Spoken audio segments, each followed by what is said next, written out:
So today I'm going to be telling you about this strange phenomenon, transgenerational inheritance of pathogen avoidance, and I guarantee you by the end of this talk you'll understand both what that picture means and what the words mean. Okay, if we just step back, you know that organisms constantly make decisions. They have to do this in order to survive. So they have to decide what food to eat, they have to figure out who to mate with, they have to learn to avoid pathogens, and they learn information and retain it. All right, and so that's something that's key to their survival, is taking information, and not just for themselves, but also to pass it on to their progeny. So all these animals who are predators actually learn from their parents better how to do this, because they are trained from being young, and their parents help them learn this information, and it helps them survive. Okay, so it's clear in examples like this what you might get from a parent. But there's lots of animals and organisms out there that don't have parents who care for their young, right? So how do they inherit information that might be useful from their parents?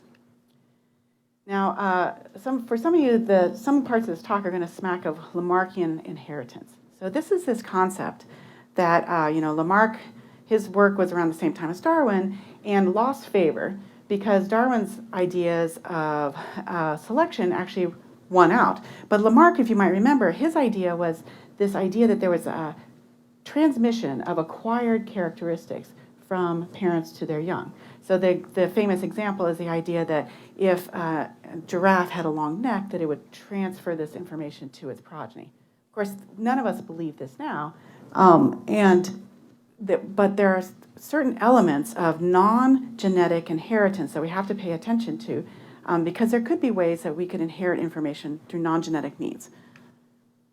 All right, so we can break down this question of, can animals who don't care for their young inherit information? So first of all, we can ask, does it happen? And I'm going to show you an example of how this might happen in nature.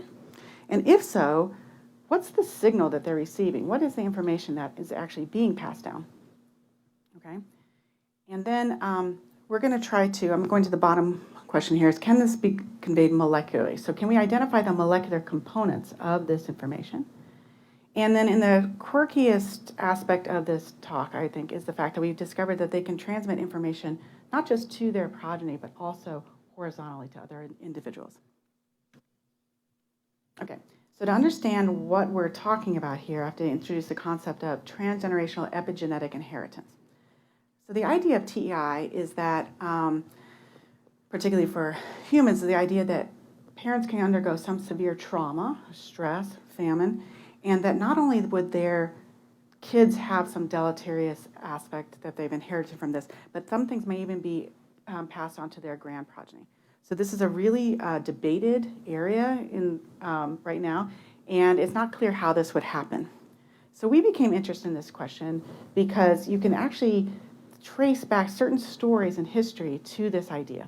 And the most famous of these is probably the Dutch hunger winter, which some of you may know about. All right, so the idea here was that Germany had occupied the Netherlands since 1940, and that in response to a strike on the rail, the Germans blocked all incoming food and fuel into the west of the Netherlands. And so as a result, there was basically no food, no fuel. It was a particularly harsh winter, and for several months, people basically had very, very few calories, and about 20,000 people died as a result. So this is a very severe time. But then the war ended. Right after that, the liberation happened, and there were abundant food supplies.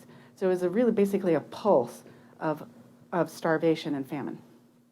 Okay, so obviously there were very severe effects from this, and the children of mothers who were pregnant at this time actually showed a lot of severe problems metabolically. That makes sense. So they were smaller, and they had an increased risk of diabetes and obesity, cardiovascular disease.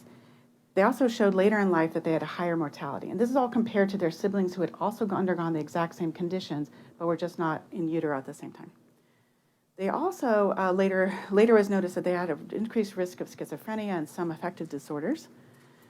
But what really became striking was the fact that there are some grandchildren of these parents who were malnourished during the pregnancy, and they also are showing some of these effects. So metabolic disorders and neurological disorders.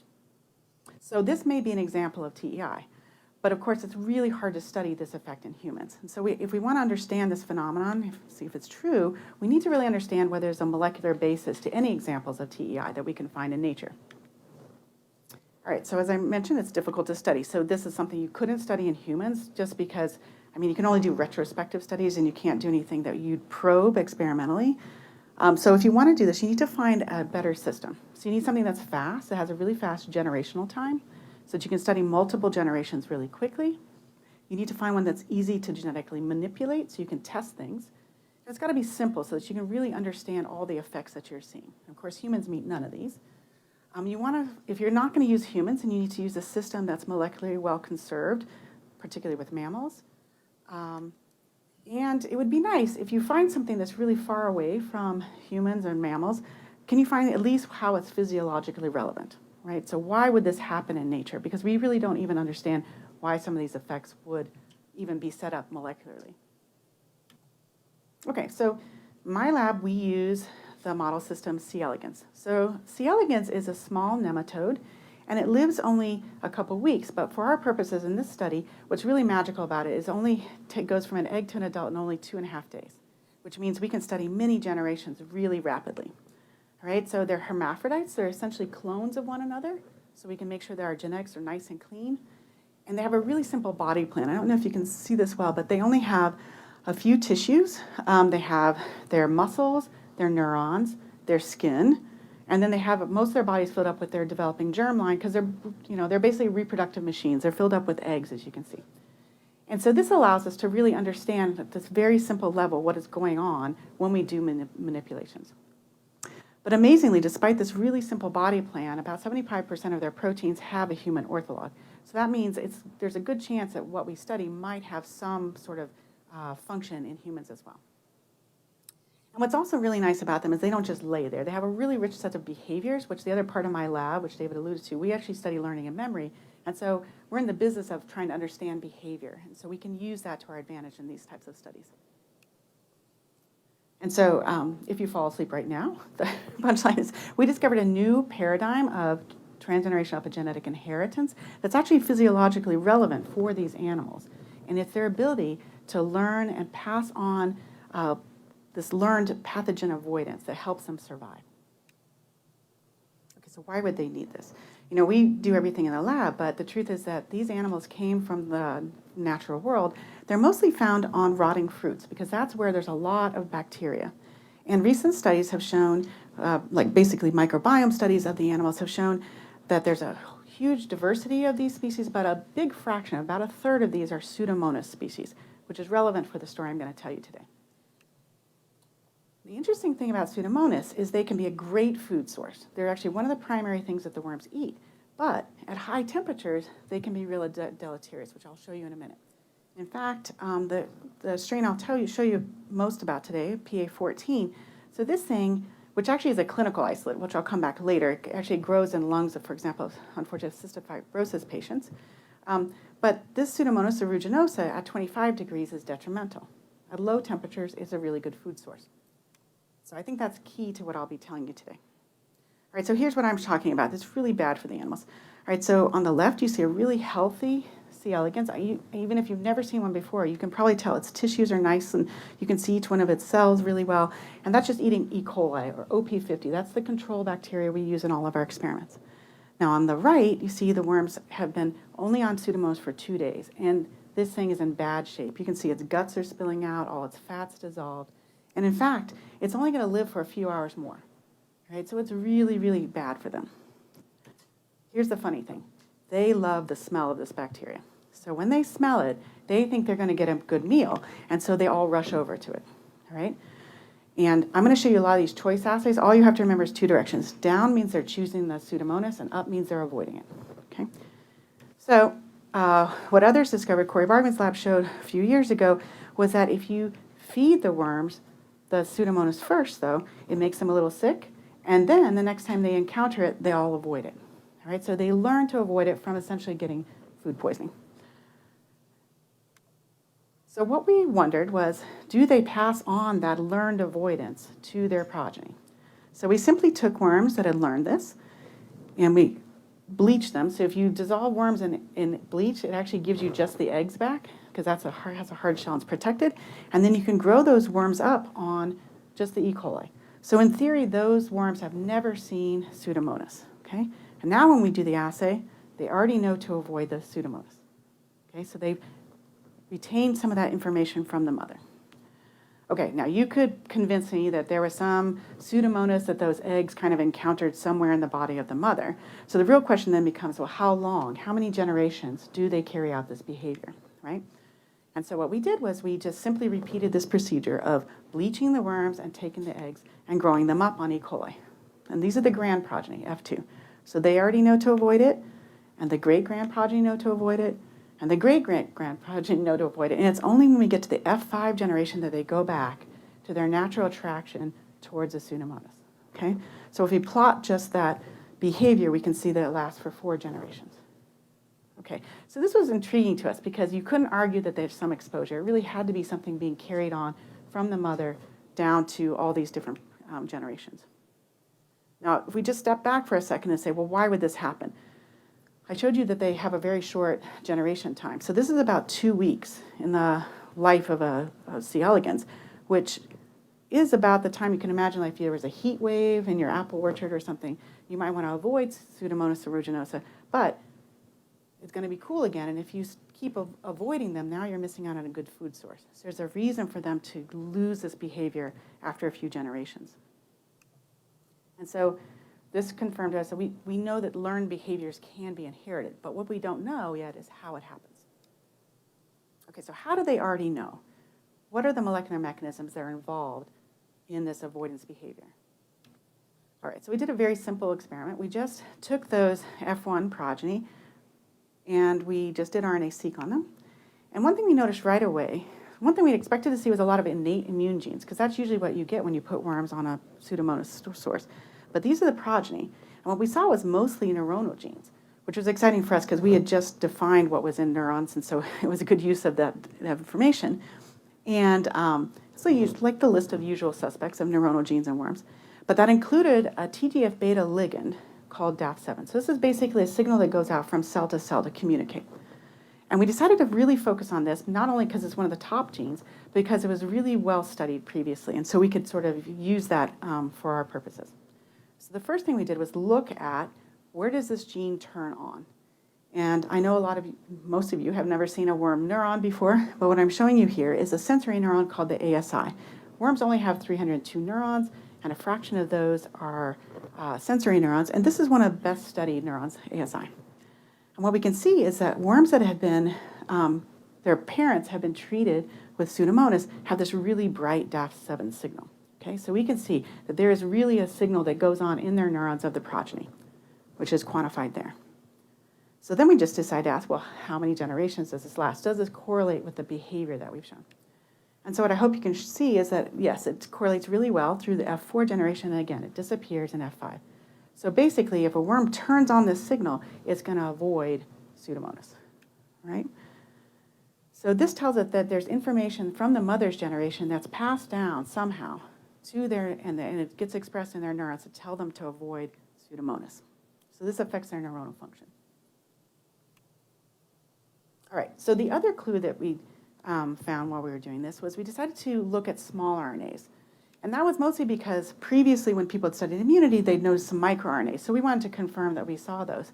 But what really struck us was the huge number of piRNAs. This is a special type of small RNAs called 21U RNAs. And it was previously thought to mostly be there to like tamp it down, to silence transposons. We don't think that's going here because we see things go up and down in all different directions. So, but what we knew was there's a huge amount of regulation that's happening. Okay? Now this is a list of hundreds of these piRNAs, and so we don't really want to study any one individual. So we decided to go upstream and just ask what happens when you knock out the regulator of all those piRNAs. Okay? So does the regulator of that pathway affect the phenomenon we're studying? And let me just emphasize, you could knock out something and have no effect if it's way downstream. Like it just could be just a side effect of what you're looking at. So this is an important thing for us to study. Okay, so I'm only going to show a few more of these because I know for a non-genetic audience, it's really a lot. But this is what we do. We take a mutant. In this case, this is an argonaut that regulates the production of all those piRNAs. And we make a mutant of it. And so we take that mutant and test it. And what I'm showing you is that when we do this experiment, unlike our wild-type animals called N2, they can't learn.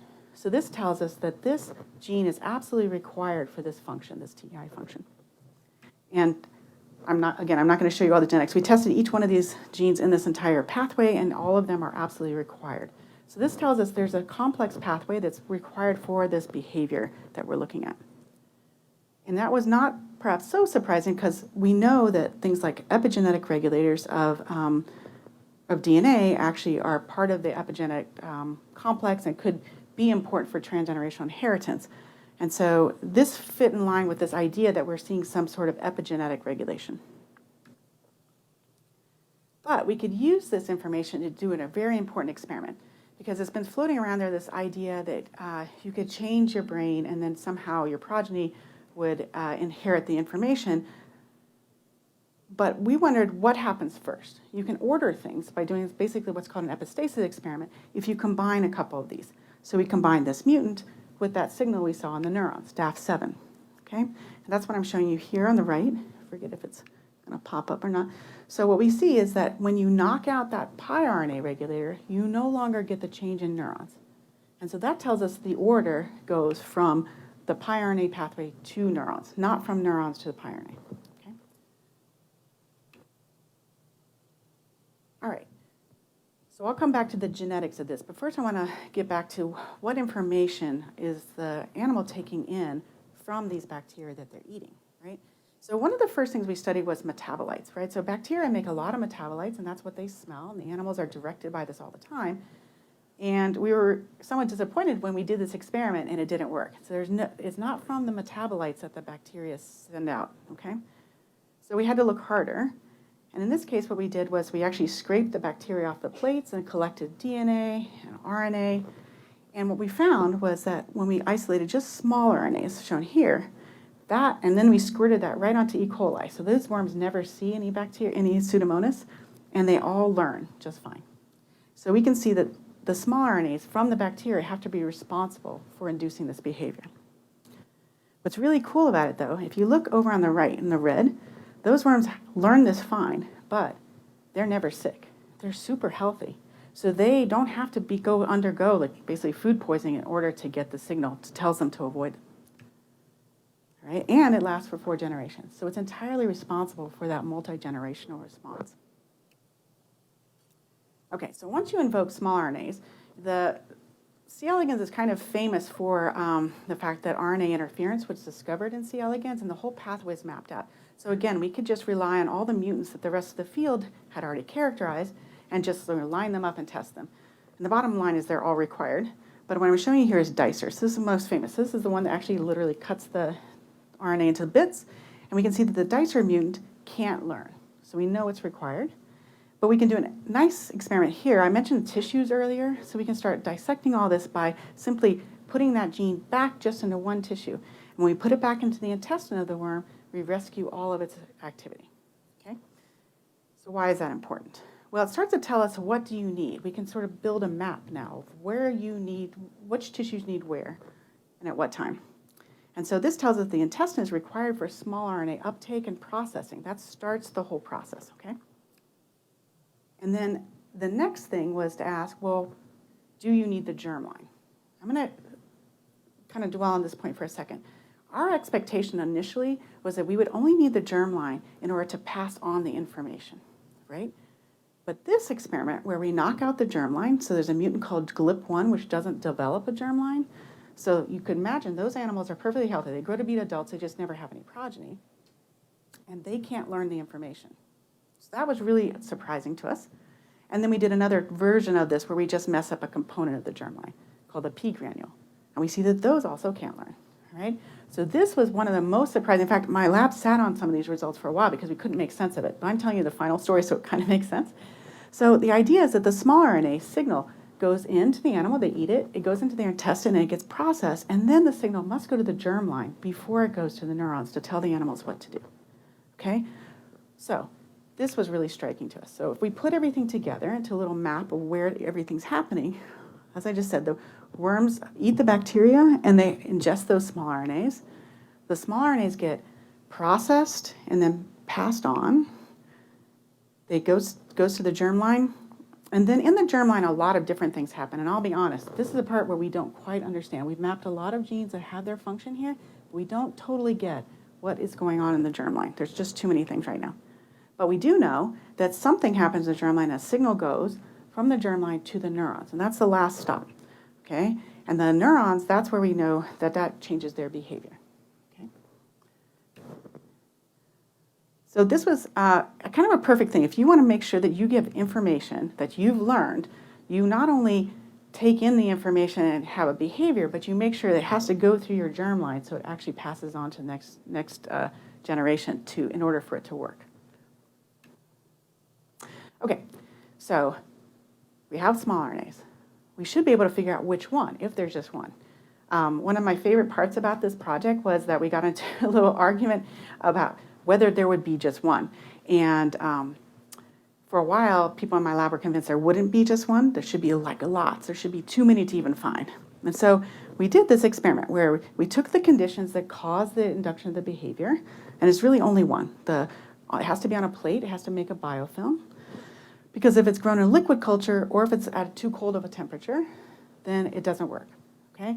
So while that was disappointing when we were first doing experiments, we could use that here to say, well, can we find out what's differentially expressed at the small RNA level in the bacteria and find out what might cause this? And surprisingly, when you take away these two conditions, there's only 6 that are different.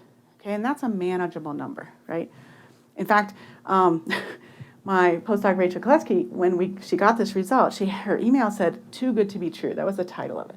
And the reason she said that was because one of them, we thought the list was RSMZ because that regulates biofilm formation, but one of them called P11, which we didn't know anything about, had a perfect match to a gene in C. elegans. Okay, so keep that in mind. And then they didn't do the experiments for the longest time to test them. And so this is when I got Zemmer Gatai's lab involved and convinced his graduate student to actually put these small RNAs into E. coli. Okay? So now we're just giving E. coli that makes just one small RNA, and what we see is only one of them induces the behavior. And not only does it induce it, it turns on the ASI, GFP signal that we expected, and it lasts for 4 generations. Okay? So just one small RNA that's made in Pseudomonas is enough for them to get this signal and pass it on. I will say that P11 is kind of cool because it's not the most abundant signal, but it's definitely the most differential. And so it's a really smart thing for the worms to pick because that really tells them whether it's pathogenic or not pathogenic, which is a critical choice for them. Okay, so what's P11? We don't still know a lot about what it does in the bacteria. We're doing experiments now. What I can say, it's this 137 nucleotide, and this is the region that Rachel had pointed out that matched perfectly to a gene called MAC01. And MAC01 is actually named after the human Coleen, which is an ER resident protein, but it's known to be in neurons, and in worms that had already been found to be important for chemotaxis, synaptic transmission, and conveniently for us, it's known to be expressed in that ASI neuron. So it's kind of a perfect thing. And then when we looked back at our original data, I showed you way back at the beginning of the talk, when we look at the RNA-seq data, we can see that there's downregulation of this gene in the worms, the progeny of the mothers that are fed with PA14, which kind of matches our intuition that if there's some sort of nucleotide match, you might see some like RNA interference kind of thing going on. Now, we are still busy working on this part. We don't know the answer yet, but it kind of is what we suspected. So this means we can put things at either end of this pathway, right? We know that P11 is the input, and the output is down here, that somehow at the neurons we see downregulation of this MAC01 gene, and I should have said it's actually upstream of DAF7. So it regulates that expression of DAF7. So we can kind of map everything there. One point I haven't made is this an example of trans-kingdom signaling. So worms are actually taking this signal and reading it for their own good. There's examples of trans-kingdom signaling in plants, for example, where bacteria signal and they interrupt the immune function of the plants. But this is kind of cool because worms are actually taking this information and using it to sort of like in loose terms, an adaptive immune system, because they can actually avoid things based on reading this information. Okay. One thing that's always important when we're doing this work in the lab is to ask, could this happen in the wild? Is it physiologically relevant, right? Because I've just told you about worms that have been in the lab for like 50 years and a clinical isolate of Pseudomonas aeruginosa. So this could have all blown up at this point. But the work from Buck Samuel and Marie and Felix, when they had done the microbiome, they had a list of really abundant species there. And so we asked Buck Samuel, and he sent us this strain called GRB, which is another Pseudomonas species. And as you can see, it makes the worms really ill, just like aeruginosa did, and it kills them fast. Okay, so it's very bad for the worms. But what's cool is the worms actually learn to avoid it once they're presented with it. And if we isolate the small RNAs out of this bacteria, it induces the behavior. So we think it's happening for sure with a wild bacteria. Oh, yeah, and it lasts for 4 generations too. So every aspect of that part seems to be really well conserved. Okay, so we flipped it the other way and asked, does it happen if you take a wild strain of C. elegans? Because now there's lots of wild strains available to work with. So we just picked one. This one is JU1580. And first we treated it with Pseudomonas, and then the small RNA and the P11. And you can see in each case, these wild worms are able to carry out the same behavior. And it lasts for 4 generations. And then in my favorite experiment, we took the wild worms and put them on the wild bacteria, and we still see the effect. And again, it still lasts for 4 generations.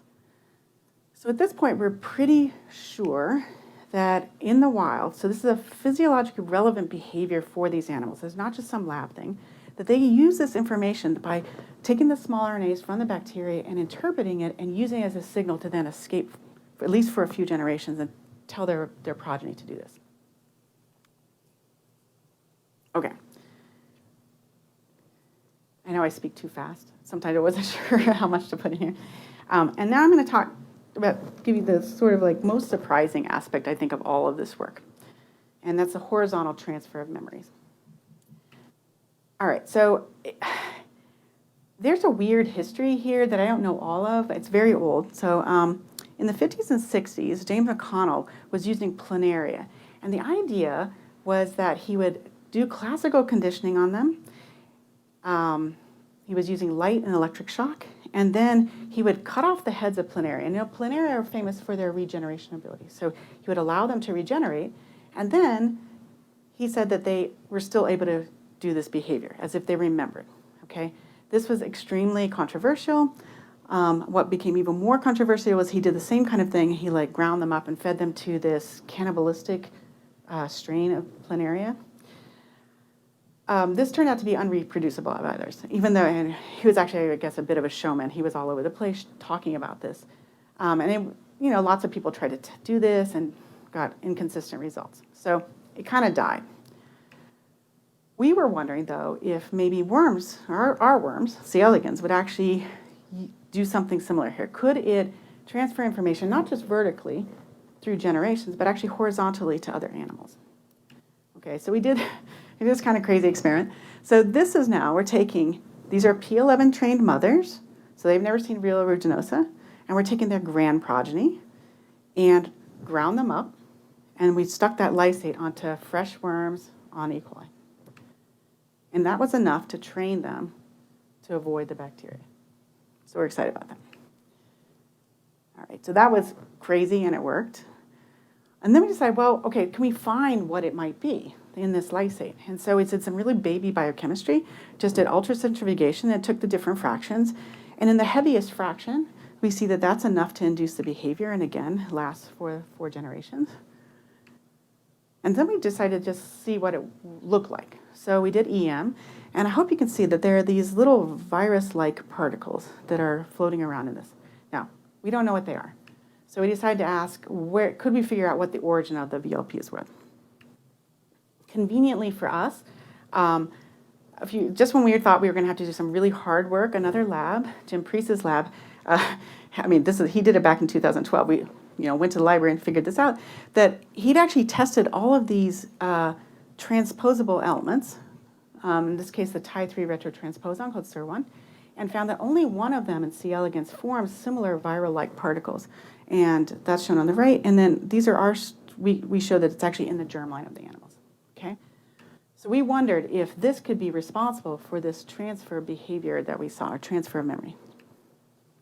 And so using RNAi in this case, and a mutant in this case, we saw that SIR1 is absolutely required for this learned avoidance behavior. All right, so things are getting weird, right? We've got transfer of memory, we've got genetics showing that a retrotransposon is required for this behavior. So what's going on? Sorry, my clicker's not working. Okay, so we decided to ask this question a different way. Use, again, genetics that a lot of other people had done for us. And so in this case, we asked, can every type of wild worm that has been found do this? The reason we wanted to do this is that Leonid Krugliak's lab had, for other reasons, because they were mapping a gene that was very close to SIR1, they had also, incidentally, mapped whether these strains did or did not have this retrotransposon, SIR1. And so that's shown here. So if it's a blue dot, that's a strain that has it, and yellow didn't. And what we could see is that when we tested this one, this is a strain CB4856. It's called Hawaiian. So this is we use it a lot in worm labs because we use it as a mapping tool. And we had noticed that it didn't work. So it cannot do this behavior at all. So that kind of threw a monkey wrench into our wild strains do this. But we could ask, in fact, does the presence of SIR1 correlate with the ability to carry out this epigenetic inheritance? And so long story short, it does. We got a bunch of different strains, and we asked whether they expressed SIR1 and had it in its genome, and only the strains that could express it were able to do the behavior. So it correlates really well, and I'm not showing you in this talk, but we took one of the strains that didn't, and we put SIR1 back in, and it rescues its behavior. So we know it's absolutely required. So what we think is going on, and I didn't want to drag you through in more genetics, so I can explain in the question and answer if you want to ask. But what was really surprising, it's not acting in the germline to pass this on. It's actually acting as a vehicle to carry a signal between the germline and the neurons. And that was probably one of the most surprising aspects to us. Now, what's inside those capsids, we don't know yet, and we're working very hard to find it. But we'd love to find it because it would really solve some of the mysteries we have. But this aspect that it could carry a signal made us wonder, can this weird retrotransposon actually act like a virus? Okay, and we'd seen it, in those EM viral-like particles, and so we did a little variation on the experiment I told you before. So now, instead of grinding up those grand progeny worms, we actually throw the worms out. We just take the media that they've been sitting in, and we squirt that onto the worms, and that's enough to induce the behavior as well. And we know it's transgenerational because we take the experiment out to the F2, okay? And in every case, it requires SIR1. All right, so we know this is a SIR1 dependent phenomenon, that the secreted media can actually induce the behavior.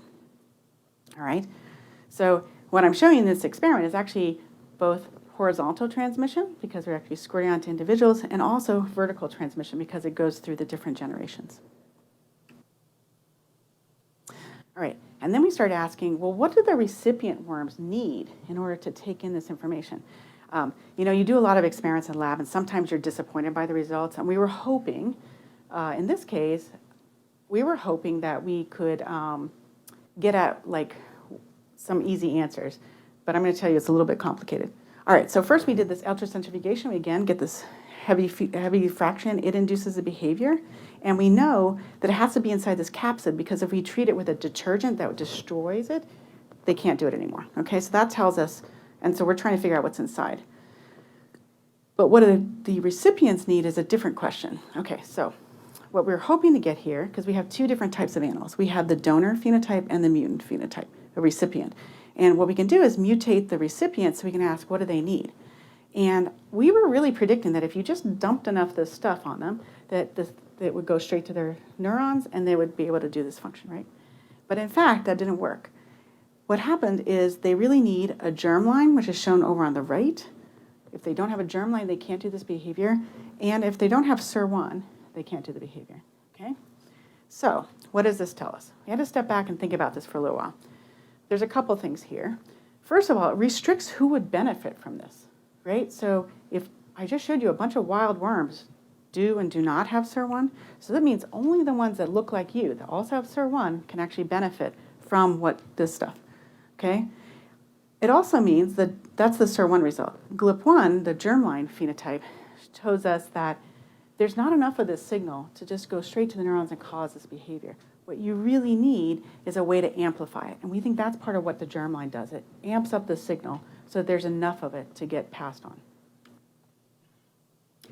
Okay, so what I've shown you is that they can pass this information, but why would they do this, right? So if your animals are smart enough to pass this on, great. But the truth is, I showed you early on that this stuff is super toxic, right? So if they're going to die within a couple hours, maybe they might not have time to pass on the information, right? So what's really useful if they are just sending out the information, even as they're dying, that their progeny can take up the information and benefit from it. And really only their progeny can, because other worms won't necessarily have that same signal. Okay, so what I've told you about is the idea that animals, these C. elegans actually can transfer these memories of this learned pathogen avoidance to 4 generations of their progeny. And they do it by reading the differences in the small RNAs between pathogenic and non-pathogenic bacteria. And that surprising retrotransposon, which we had no idea what its function is in worms, actually when it's there, instead of being bad, which most retrotransposons are thought to be because they're basically genomic parasites, in this case, the worms have kind of hijacked them for their own purposes and used it to help them protect themselves from pathogens in their environment. Okay, so if we go back to our list of questions, we say yes, they can be passed on. We know that the signal is small RNA-derived components, and that this horizontal transfer of information can happen in the right circumstances via small RNAs and via these capsids that protect the message. So if we go back to Lamarckian Inheritance, it sounds pretty wonky, but in fact, this is a non-genetic, this is not encoded in their genome. It doesn't change their genome at all. It's something that overrides that signal and really helps them survive. So Lamarck was wrong about this stuff, but if we sort of just say, well, it's not just all through this particular mechanism, you can actually use that kind of information that's non-genetic in order to help you survive for many generations. And we can only get there by having a model system where we could really probe this and get to the molecular nature. So it'll be a long time, I think, before we get to a stage with other systems that have much longer generation times before we know how much of this applies. But it'd be really cool because now we have a whole list of genes and mechanisms that we can probe and ask whether it's relevant for them. Okay, and the most important thing is to thank the people who did the work. So I mentioned Rachel Koletsky and Rebecca Moore. Rebecca Moore, this is her graduate project, and she's really the one who came to me and said she wanted to work on pathogenesis, and I was like, we don't do pathogenesis. And then she started doing some wacky experiments that end up getting us here. And Rachel Koletsky is this super scientist in my lab who gets involved in every super cool project, and the two of them worked like an amazing team. Even during the pandemic, they were just all the time there. And Chen Lesnick did the biochemistry I mentioned. Vanessa Cota took immunofluorescence pictures of the germline. Lance Parsons helped us with some bioinformatics. And I mentioned a few people in Zamarika Tai's lab, Jeff Verla and Edith Blackman. They helped out. They're really, they actually are, besides the EM, so Edith helped with that, they're actually bacteriologists. And so we have a lot of projects now together. And I would love to thank also the people who are generous with reagents, especially worm strains and immunofluorescence materials. And I'd like to thank my funding sources as well. And so I think I've left a lot of time for questions, which I'm sure you will have.